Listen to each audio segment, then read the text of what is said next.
teman-teman semua, sekali lagi beberapa hal yang sudah saya sampaikan dan ini kita sudah mengcompare perbandingan pembiayaan itu menyangkut soal kewarganegaraan di berbagai negara. Jadi ini bukan keputusan yang tiba-tiba, kemudian yang kedua semata-mata sekali lagi bahwa Kementerian Hukum sedang membangun sebuah sistem yang pada akhirnya nanti itu ditujukan untuk pelayanan kepada masyarakat. Negara tentu tidak mencari untung, sama sekali bukan itu tujuannya. Bahwa kalau itu dirasakan ada peningkatan, kadang-kala di kita pasti ada di awal ya. Namun demikian, kami akan mengkaji kembali untuk melakukan review kembali, akan kita bahas secara internal.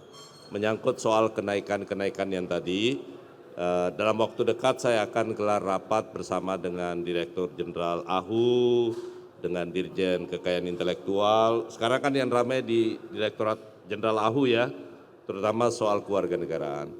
Kemarin saya tidak bermaksud untuk menyatakan bahwa ini soal bukan orang banyak.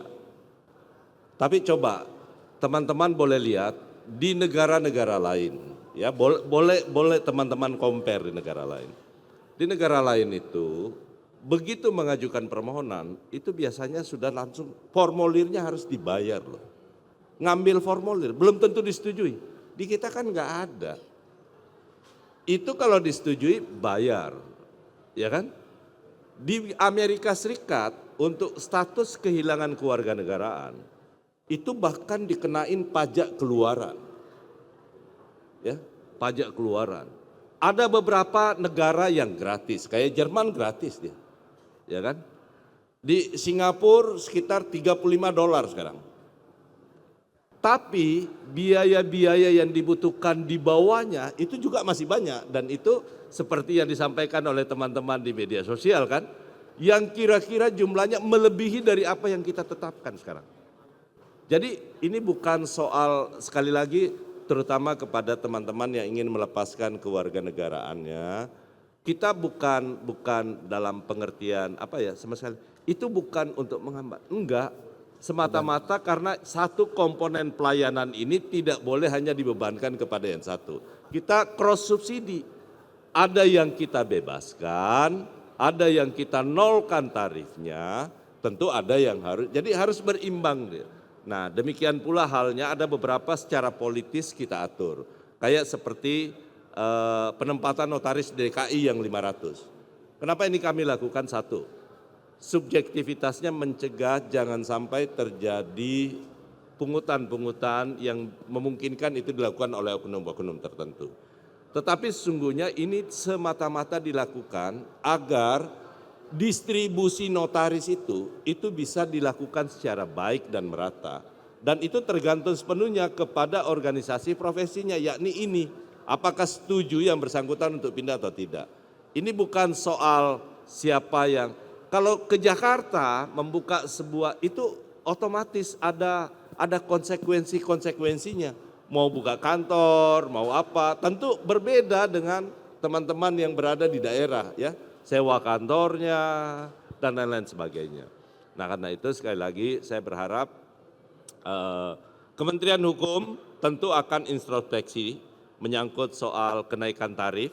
Ini bukan sekali lagi ini adalah usulan dari Kementerian Hukum kepada Bapak Presiden. Jadi kalau ada yang salah adalah saya sebagai menteri dalam posisi tidak mengecek, dan karena itu saya akan lakukan rapat kembali untuk melakukan evaluasi terkait dengan hal-hal yang disampaikan oleh publik, baik menyangkut soal kewarganegaraan maupun tarif-tarif yang lain. Tetapi saya pastikan semua yang kita lakukan, yang kita usulkan itu sudah melewati kajian yang sudah sangat baik. Baik, terima kasih Pak Menteri.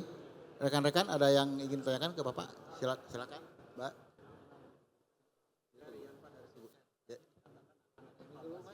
Mas, itu dulu nanti.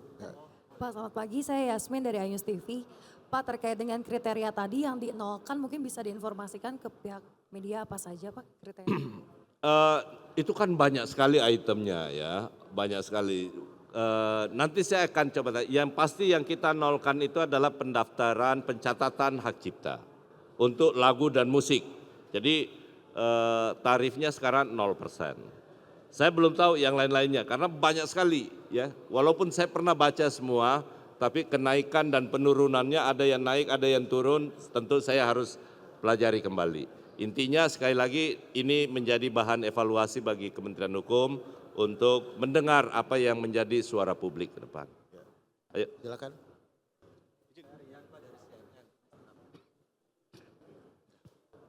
Selamat siang Pak Menteri, saya Rian dari CNN. Menindaklanjuti tadi mengenai tarif ya Pak ya. Tadi disampaikan ada rapat evaluasi, artinya tarif yang kemarin itu sudah disebut lah ya, bisa berubah Pak? Kan peraturan pemerintah, kalau sepanjang yang bisa lewat keputusan menteri, kalau ada yang saya bisa turunkan sampai 0%. Jadi kayak seperti saya turun 0%, membebaskan, itu bisa dengan keputusan menteri. Tapi kalau penurunan perubahan PP-nya itu harus dikaji dan itu yang harus diserahkan kembali ke sana ya. Jadi di PP itu jelas, kalau ada yang mau dibebaskan 0% itu cukup dengan keputusan menteri. Oke ya? Oke, terima kasih. Trennya ada mengalami kenaikan ya Pak. Izin saya Desi dari CNN TV Pak. Dengan kenaikan tarif ini apakah ada tren kenaikan warga Indonesia yang ingin keluar dari Indonesia Pak sejalan dengan... Nggak ada, ini yang bermohon sekarang itu adalah permohonan yang sudah sekian lama yang lalu. Ini akumulasi yang saya sampaikan ya. Jadi itu akumulasi, angka kemarin saya sebut itu akumulasi, ada yang setahun lalu, ada yang sekarang dan lain-lain sebagainya. Tapi nanti akan dijelaskan oleh teman-teman di Jenahu. Saya bilang, yang mau ingin menjadi warga negara itu jauh lebih banyak. Tapi berapa yang kami setujui? Tahun 2025. Pemerintah Indonesia yang orang mau ingin menjadi warga negara, naturalisasi murni, kalau nggak salah nggak sampai 10 yang kita setujui. Nggak sampai 10. Bahkan mungkin 5 atau 6 ya. 5 atau, ya. Bukan, yang naturalisasi murni. Dari ribuan permohonan, 5 kalau nggak salah, yang kita setujui jadi warga negara. Memangnya mudah kita mau jadi warga negara. Yang kedua, bukan berarti teman-teman yang sekarang bermohon untuk pindah ke warga negaraan, itu apa namanya, jumlahnya tidak banyak berubah dari yang lalu. Kenapa sekarang jauh lebih sulit? Karena kan kita sudah punya kasus. Tiba-tiba ada orang yang memiliki paspor, ternyata berkasus di Indonesia. Nah sekarang kita verifikasi. Kalau sekarang anaknya yang bermohon, ini kan banyak yang anak nih ya, kira-kira bermohon. Jangan-jangan di perusahaan si orang tuanya dia ada di situ, kemudian tiba-tiba ada masalah di pajak, semua harus kita konfirmasi secara baik. Tapi kalau tidak ada masalah, langsung kita setujui, enggak ada masalah. Oke ya. Baik rekan-rekan semua, terima kasih atas kehadirannya. Assalamualaikum warahmatullahi wabarakatuh.